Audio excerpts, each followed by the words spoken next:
আমরা এখানে বালুরঘাট মহিলা মহাবিদ্যালয়ের পক্ষ থেকে আজকে আমরা পরিচালন সমিতির যে 6 জন সদস্য আমরা আছি তারা এখানে এসেছি। আমাদের প্রেসিডেন্ট স্যার আছেন, অন্যান্য মেম্বাররাও আছেন।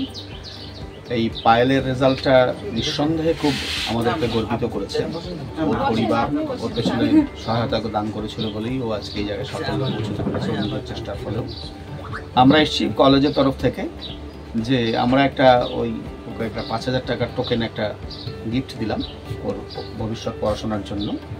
আর আমরা প্রতিশ্রুতি দিয়ে গেলাম যে ও যদি আমাদের কলেজে ভর্তি হয় তাহলে আগামী 4 বছর পড়াশোনার যত খরচ লাগবে সমস্ত খরচ আমরা কলেজ কর্তৃপক্ষ বহন করব, যাতে ওর পরিবারকে ওর পড়াশোনার জন্য কোনো চাপ নিতে না হয় এবং ও যাতে সুস্থ মনে সুস্থ দেহে যেন পড়াশোনা চালিয়ে যেতে পারে। কারণ ওর সামনে একটা সুন্দর ভবিষ্যৎ অপেক্ষা করছে, কারণ ও 92% নম্বর পেয়ে পাশ করেছে। সুতরাং ওর সুন্দর ভবিষ্যতের আমরা সাথী হওয়ার চেষ্টা করলাম যাতে আমরা ওকে সাহায্য করতে পারি।